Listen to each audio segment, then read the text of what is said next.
As I talked about in my video on Toontown Online, web MMOs were a part of my childhood that I've kind of forgotten about. They are the part of gaming that got me involved with the multiplayer aspect of this hobby, and they were my first introduction into PC gaming. These games were all great, and I spent a lot of time on them as a kid. Toontown Online, Monkey Quest, Yoville on Facebook, and of course Club Penguin were all a major part of my life at this time, and I feel like kids back then couldn't have gone more than a week without hearing about one of these names. And while pretty much all of these games have shut down today, none of them are as interesting of a story as everyone's favorite web MMO, Club Penguin. This game, which had over 250 million members and was making millions of dollars per year, is no longer around today, and it closed rather unexpectedly. So what exactly caused this, and why did Disney shut down a multi-million-dollar website that became the biggest social networking site for kids? We're going to be covering that in today's video, Why Club Penguin Died. Now, as many of you guys know, Club Penguin was a Disney game. It was owned by Disney, operated by Disney, and had tons of Disney-themed events and items in the game. But believe it or not, the game wasn't always a Disney game. It actually started out as an idea by a guy named Lance Priebe. He created an online chat room called Penguin Chat, which was basically just a chat website with penguin-themed avatars and some cool background scenery. It pretty much looked like the basics of what Club Penguin would become, but it did lack all of the bells and whistles that made it popular. But it did pretty average, and some people did in fact use it. Over time, this chat room would go through a few different versions, and the concept would be refined, eventually adding minigames mixed in with the rooms. And again, these chat rooms weren't insanely popular, but they were popular enough to the point where Priebe created a company to develop it under, known as Rocket Snail Games. And this company would go on to develop all of the versions of Penguin Chat. Lance saw potential with what he was creating and decided to take it a step further. He formed a new company called New Horizon Interactive, and with a few business partners would go on to develop Penguin Chat 3, which would later be called, you guessed it, Club Penguin. Work began on Club Penguin in 2004, and the developers used the basics of Penguin Chat 2 to have a bit of a boost on the development of the new project.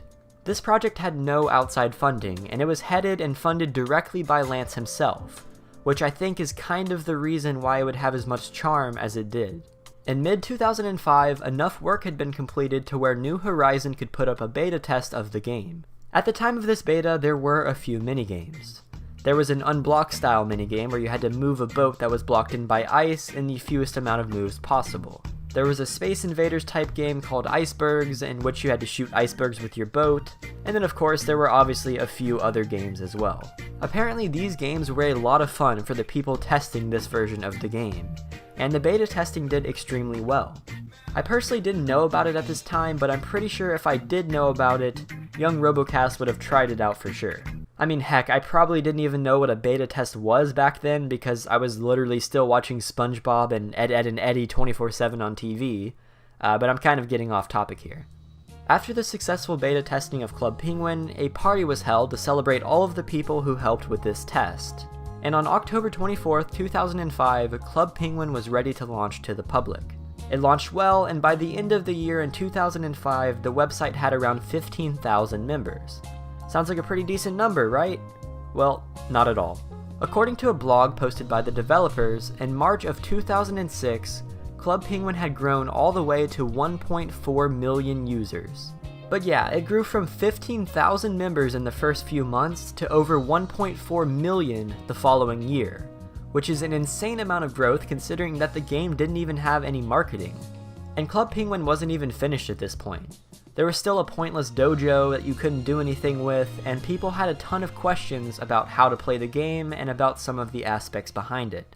Around the same time, in March of 2006, the biggest and best addition that the game would ever receive came into the game, and these were adoptable pets known as Puffles. This is around the time when I began playing the game, and I remember joining the virtual world as soon as they introduced these new pets. All my friends at school were talking about something called Puffles, because obviously I had some really cool friends in elementary school.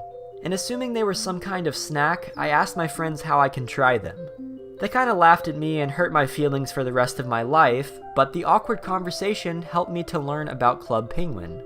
As I began to play the game, I realized that even with a free membership, I could still do quite a bit in the game. While there were some features that were locked off behind a paywall, I still enjoyed the game quite a bit and had a fun time playing with friends. Later on though, this paywall would become bigger, brick by brick, until the features that I previously had access to would begin to disappear and get lamer. But we'll get back to that later. 2006 was an amazing year for the Club Penguin team. From March to September, the player counts expanded even more, and they had risen to over 2.6 million players by this point, which is more players than the entire population of Crystal River, Florida. By the time Club Penguin had its second birthday, it had 3.9 million registered users and still had zero marketing budget. By the end of that same year, the company behind the game had over 100 employees, and the world was already one of the most popular virtual worlds in the world. Not in the virtual world, but in the real world. I'm sure you understand because I know I don't. Tons of progress was being made on the game, and lots of new additions and locations were added by the end of 2006. The game was 1,000 times better than what it began as, and people everywhere, including myself, were absolutely loving it. I would spend time every single day on the game and would meet tons of new people and explore awesome virtual lands. It was honestly a big part of my life around this time. Things would change for Club Penguin in 2007, and for the better. The original developers of the game agreed to sell their product to Disney for $350 million. This is an insane number for something that basically started out as a flash game where penguins talk to each other. Plus, Disney promised to pay an additional $350 million to the owners if they met sales figures that were set in the contract. They ended up not reaching these figures, but the original owners of the game still received $350 million. At the time that Disney acquired the company, they also had 3 other virtual worlds up and running. Toontown Online, Pixie Hollow, and Pirates of the Caribbean Online were all extremely popular and had millions of players each. So what could go wrong with acquiring another one? The company obviously knew what they were doing, or did they? During the time of the purchase, Club Penguin had between 11 and 12 million registered accounts, and it was generating more than $40 million annually for the company. It was by far Disney's biggest MMO, and Disney saw what could be done with the game. It was obvious that their focus was shifting away from these other MMOs and shifting towards Club Penguin. Events themed towards releasing movies were happening in the Club Penguin world, tons of sponsored and limited edition items were being introduced, and some of the free account features that I once enjoyed were being locked behind the ever-growing paywall. Members of these other online MMO worlds that I mentioned began to notice that the attention was drifting away from their respective games, and asked Disney about it. As I stated in my Toontown video, Disney stated that all of these worlds are, quote-unquote, a lot to manage, but that they can handle it. And while this statement sounded promising to the people who were curious about it, it turned out to be false, and all these other worlds closed down in the following years. These other games were forgotten about, but Disney still saw potential with their biggest moneymaker, Club Penguin. Over time, Club Penguin would become something much bigger than a website. It would become a franchise. There were console games on the DS and the Wii, there was a television spin-off, some books, and even an app version of some of the rebranded minigames off the site. More cross-promotion was happening with all of Disney's newest movies, and international offices would open in England, Brazil, and Argentina, specifically focused on the Club Penguin franchise. The growth was insane, and it all happened within a period of a few years. With all of this growth, there's no way that anything bad could come out of it, right? Well, that also wasn't the case. The shifting in focus around the new franchise caused the concept to go every possible direction. It was just odd to make books and shows about something that is just a simple concept game with penguins chatting and playing games. But while Disney was focusing on all of this other stuff, they forgot about one kind of important thing: the game itself. While the game was still getting some new content and events here and there, nothing substantially new was added. The same concept that had been around since the start was still there, and the developers were not doing enough to keep it new and refreshing. Players were getting bored and leaving, and others were just forgetting about the game because they were getting older. But a player base getting older and leaving is expected, so why is this bad?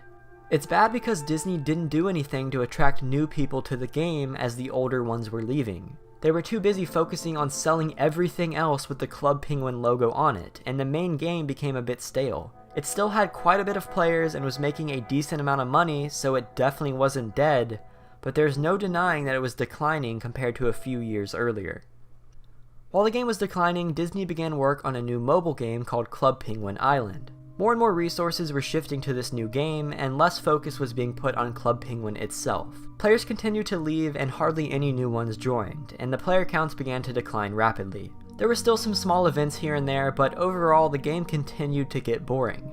It was easily sustainable, but once again, nowhere near what it once was. At this point, I assume that Disney saw how players were leaving. The game still had a player base of a few million players, but compared to the hundreds of millions that it had seen in the past, it was just a speck of what it once was. The decline in players must have hurt Disney's reputation or something, and it caused something big. In April of 2015, Disney Interactive had laid off 28 members of Club Penguin's team. With the game declining, the company could no longer support the large amounts of expansions that they had previously had, and money began to disappear. The England office shut down later that month, and some more employees were cut from the company. Disney stated that they were trying to make things more efficient by doing this, but it was obvious that something else was happening. In 2015, the Russian and German versions of Club Penguin closed down, and Sled Racer, Pufflewild, and Sound Studio, all of which were app spin-offs of Club Penguin, closed as well. Then, Disney Interactive itself closed later that year, and all side projects of the game, besides Club Penguin Island, were closed in order to put the few remaining resources on the site itself. In January of 2017, Club Penguin announced that the game would close in March of that year, because of the completed and updated project, Club Penguin Island. On March 30th, 2017, at 12 a.m., the servers officially closed, and 12 years of history in the web MMO genre would go down just like every other Disney Interactive MMO. Deletion. Players were extremely sad about the closing of the game. Tons of videos were posted, news articles were made online, and everyone said their goodbyes to the world that they grew up in. The new Club Penguin Island felt like a terrible clone ripoff of what was once a classic game, and hardly any of the old players even attempted to play it. It was honestly a shame that this happened, and honestly no web MMO will ever be the same as my favorite one of all time, Club Penguin. It's just crazy to me that Disney has somehow managed to kill 4 of the most popular web MMOs of all time, and every single one of them has had a tragic demise just like the other. Club Penguin became a wild franchise of miscellaneous things that branched way off of what it was originally planned to be. The oversaturation caused the company's resources to spread too thin, which resulted in the original product becoming monotonous and uninteresting to the people who played it. It's hard to tell if this situation was avoidable, or if it would have just happened no matter what, but there's no denying that these factors caused the game to die. But no matter what, Club Penguin will always live on in the hearts of the people who enjoyed it. Anyways guys, that is going to be it for today's video. Do you guys think that the situation would have been avoidable, or do you think that it would have happened no matter what? Let me know your thoughts in the comments below. Thank you guys so much for watching, I will see you guys next time, and peace.